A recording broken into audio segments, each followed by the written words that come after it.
Imaginen que el virus de la furia destruyó al mundo. Luego imaginen que lo que realmente da miedo es ver lo que hicieron los humanos después. Sectas, nombres repetidos, huesos acomodados y señores actuando como Satanás. Y finalmente imaginen el fin del mundo, pero con producción teatral al estilo Las Vegas. No estoy hablando de Cirque du Soleil. Estoy hablando de Exterminio, el Templo de Huesos, o 28 Years Later, The Bone Temple, o como mis queridos españoles la nombraron, 28 años después, el Templo de los Huesos. Esta cuarta película de la saga de Danny Boyle, director, Alex Garland, escritor, que me dejó impactada. Así que vayan a embarrarse de yodo para protegerse de los zombies, porque yo, Patti Vaselis, se las voy a platicar. Y antes de continuar, no olviden su like, suscribirse y comentar para seguir generando más contenido chido para todos ustedes. Hoy les voy a hablar de una cinta que para mí es de las mejores entregas de toda esta saga. Y sí, ya sé que decir eso puede provocar peleas entre los fans, porque hay gente que defiende 28 días después como si fuera acta de nacimiento del cine de zombies modernos, y con justa razón, porque esa película de 2002 llegó a decirnos, ¿saben qué? Los infectados ya no van a caminar como señores saliendo del IMSS, ahora van a correr como si les debieran dinero. La saga empezó con 28 días después, dirigida por Danny Boyle y escrita por Alex Garland. Esa primera película cambió muchísimo el cine de infección, porque no eran exactamente zombies muertos vivientes, eran personas infectadas por el virus de la furia, llenas de violencia, rabia, sangre, velocidad y cero ganas de dialogar. Luego llegó 28 semanas después, que expandió ese universo y nos mostró que la humanidad, como siempre, cuando tiene oportunidad de reconstruir algo, dice, ¿y si lo arruinamos otra vez? Después vino 28 años después, que retomó la historia mucho tiempo después del brote, con una Inglaterra prácticamente convertida en tierra salvaje, aislada, rota y llena de nuevas formas de sobrevivir. Y ahora llega El Templo de Huesos, que es la cuarta entrega de la saga y la segunda parte de esta nueva trilogía. Y por eso digo que esta me parece de las mejores, porque no se queda nada más en corre, corre, ahí viene el infectado. No, esta película se pregunta qué pasa con los humanos cuando ya pasaron décadas sobreviviendo, qué pasa con la religión, con la locura, las sectas, con la memoria, el duelo, con las ciencias, con la necesidad desesperada de creer en algo, aunque ese algo sea un señor pintado de yodo haciéndose pasar por Satanás. O sea, ya no es solo apocalipsis, esto es apocalipsis con crisis espiritual, trauma colectivo y performance de Iron Maiden.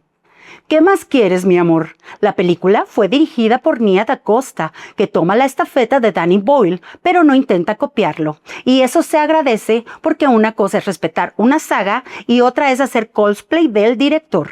Da Costa agarra este mundo y lo vuelve más raro, más religioso, grotesco y teatral. Alex Garland vuelve como un guionista, así que la historia sigue teniendo mezcla de horror, política, ciencia y humanidad podrida y ha marcado la saga. Ahora sí, 5, 4, 3, 2, 1, ¡acción!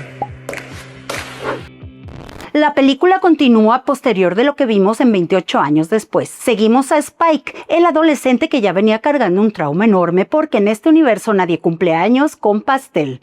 Todos cumplen años con una pérdida nueva. Spike cae en manos de un grupo llamado The Fingers, una pandilla de sobrevivientes violentos acrobáticos medio sectarios, liderado por un hombre llamado Sir Lord Jimmy Crystal. Y desde que escuchas Sir Lord Jimmy Crystal, una dice, no, pues este señor no está bien, porque nadie que se autoproclame Sir Lord, en medio del apocalipsis, trae salud mental actualizada. Jim Crystal es interpretado por Jack O'Connell y es un líder carismático, peligroso, manipulador, ridículo y aterrador. Tiene una pesadilla donde todos parecen versiones deformadas de una misma idea. Todos son Jimmy, de alguna manera Jimmy Inc., Jimmyna, Jimmy Fox y Jimmy Shite. O sea, es como una secta, pero también como un grupo de WhatsApp donde nadie tiene identidad propia. Cuando Spikey llega con ellos, no lo reciben con una cobijita ni un ¿quieres hablar de lo que viviste? No, chicos, lo obligan a pelear a muerte contra Jimmy Shite, porque en el apocalipsis la integración es una dinámica de confianza, es homicidio recreativo. Spikey mata a Jimmy Shite y en lugar de decirle qué fuerte lo que acabas de vivir, necesitas contención emocional, Jimmy Crystal lo renombra como Jimmy, así, sin pedirle opinión, como si le estuviera cambiando el usuario en Instagram. Y eso es bien importante, porque la película desde ahí habla de identidad. Spikey, que ya está perdido, que ya no sabe bien dónde pertenece, termina atrapado en un grupo que intenta borrarlo y convertirlo en uno más. Y eso hacen las sectas, hijos. No te matan de inmediato. Primero te quitan el nombre, la duda y la individualidad. Ya después vemos si te crucifican. Mientras tanto, tenemos otra línea de historia maravillosa y perturbadora, la del Dr. Ian Kelson, interpretado por Ralph Fiennes. Kelson vive en el famoso Templo de Huesos, un osario construido con restos de las víctimas del virus. Y esto suena horrible, sí, pero en la lógica de Kelson no es un lugar de morbo. Es un memorial, es su forma de decir, estas personas existieron, estas personas murieron y no voy a dejar que sus cuerpos se conviertan en basura del apocalipsis. Kelson es un personaje rarísimo, se cubre la piel con una solución de yodo para protegerse del virus, así que anda con una apariencia anaranjada casi ritualística. Parece doctor, monje, científico, brujo de feria y señor que ya lleva demasiados años sin platicar con alguien normal. Y eso es lo que lo hace tan interesante. Kelson no es un héroe típico, es un hombre que intenta conservar humanidad en un mundo donde la humanidad ya se volvió un lujo. Él no mata por matar, él observa, estudia, cuida, entierra, recuerda. Y claro, en una película de esta saga, hacer algo tan decente ya te vuelve sospechoso. Kelson tiene una relación muy particular con Samson, un infectado alfa enorme, fuerte, brutal, uno de esos seres que si los ves venir, no corres, nomás rezas porque correr sería un chiste. Samson visita el Templo de Huesos una y otra vez y Kelson descubre que se ha vuelto adicto a la morfina que él usa en sus dardos. Pero lo más raro es que Samson no lo ataca igual. Empieza a haber entre ellos una especie de vínculo. Sí, gente, esta película nos da una amistad entre un doctor cubierto de yodo y un infectado musculoso adicto a la morfina. Y aún así se siente más sana que muchas relaciones que ustedes han tenido. Kelson empieza a pensar que quizá el virus de la furia no destruye por completo al humano. Quizá los infectados no son solo monstruos. Quizá hay algo debajo, memoria, dolor, psicosis, fragmentos de conciencia. Y esto es fascinante porque la saga desde el inicio jugó con el terror a la pérdida de control. Pero aquí pregunta algo más triste. ¿Y si todavía hay alguien ahí adentro? Kelson intenta ayudar a Samson, le da medicamentos, experimenta, observa, no desde la crueldad, sino desde la compasión científica. Quiere entender, aliviar, quiere saber si hay una puerta de regreso. Y eso conecta con una idea muy fuerte de la película. En este mundo casi todos se han vuelto brutales para sobrevivir. Kelson, en cambio, se aferra a una forma rara de ternura, y en el apocalipsis la ternura puede parecer locura.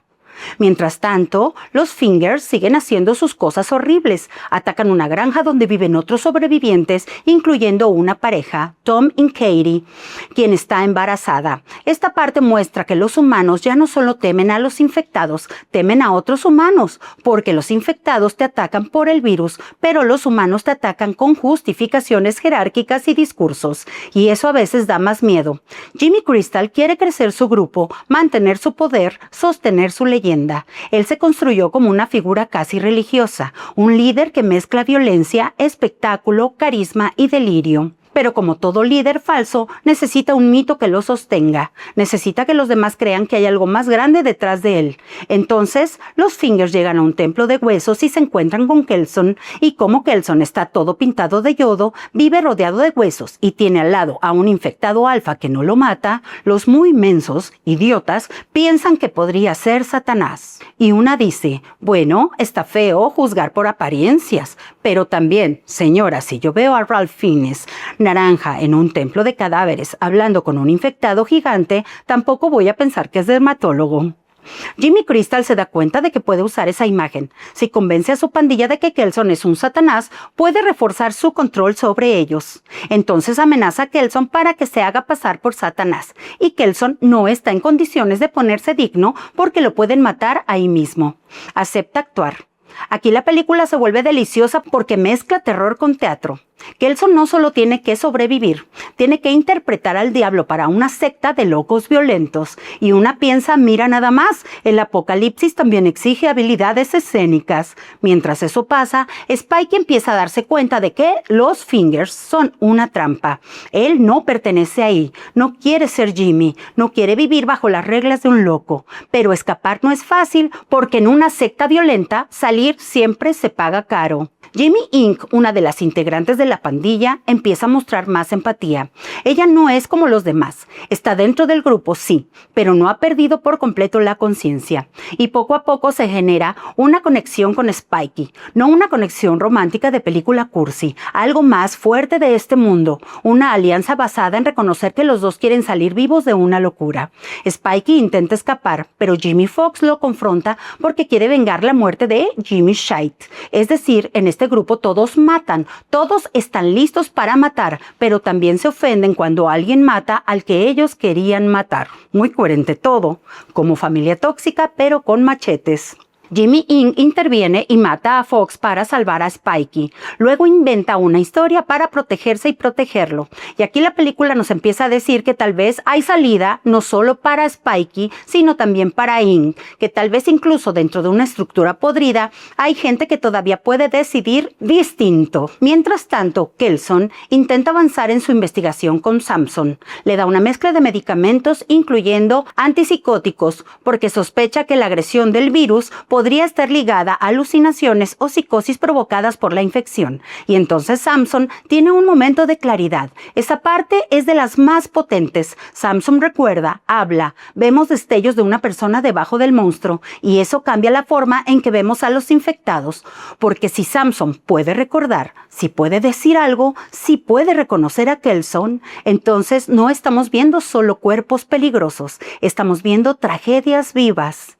Y qué fuerte, porque en las primeras películas uno quería que los mataran rápido. Aquí la película te obliga a preguntarte, ¿y si ese monstruo también fue alguien? ¿Y si el horror no es que ya no sean humanos, sino que tal vez siguen siéndolo, atrapados debajo de la furia? Esa es una de las razones por las que esta me parece la mejor, porque expande la saga emocionalmente. No solo sube la violencia, sube la pregunta moral. Todo se encamina hacia una noche brutal en el Templo de Huesos. Jimmy Crystal exige que Kelson haga su acto de Satanás frente a los Fingers. Y Kelson, que al parecer dijo, sí voy a hacer esto, lo voy a hacer, pero con producción. Monta un espectáculo con fuego, alucinógenos y música.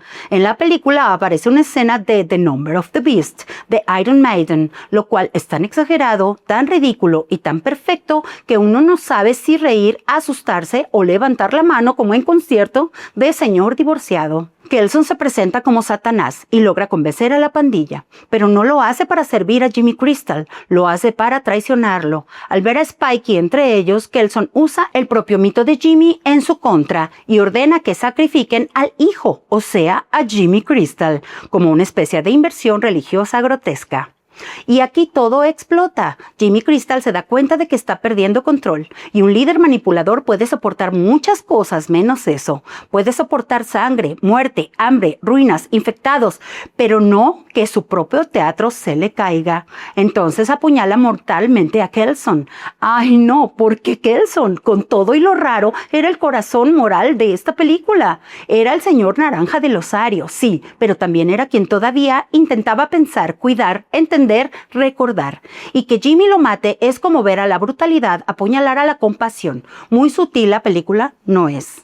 En medio del caos, Jimmy Inc. también se libera. Mata a otros integrantes de la pandilla para defenderse. Spikey apuñala a Jimmy Crystal vengando a Kelson y rompiendo por fin el control que ese hombre tenía sobre de ellos. Y luego Inc. termina crucificando a Jimmy Crystal boca abajo. Y sí, es una imagen fuertísima, grotesca, casi religiosa, como diciendo, aquí no solo se murió un villano, se cayó una mentira.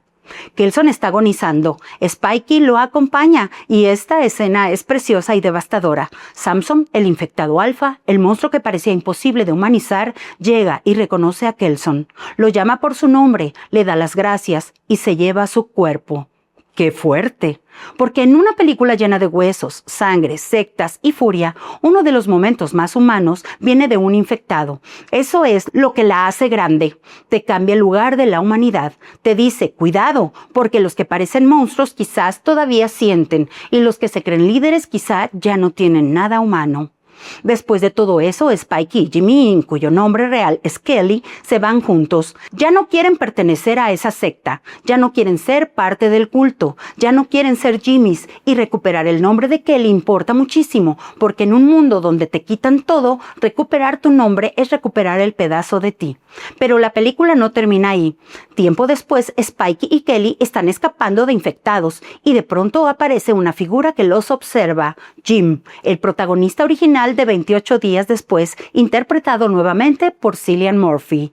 Ay, gente, aquí los fans de la saga respiraron como si les hubieran abierto una ventana después de 20 años encerrados.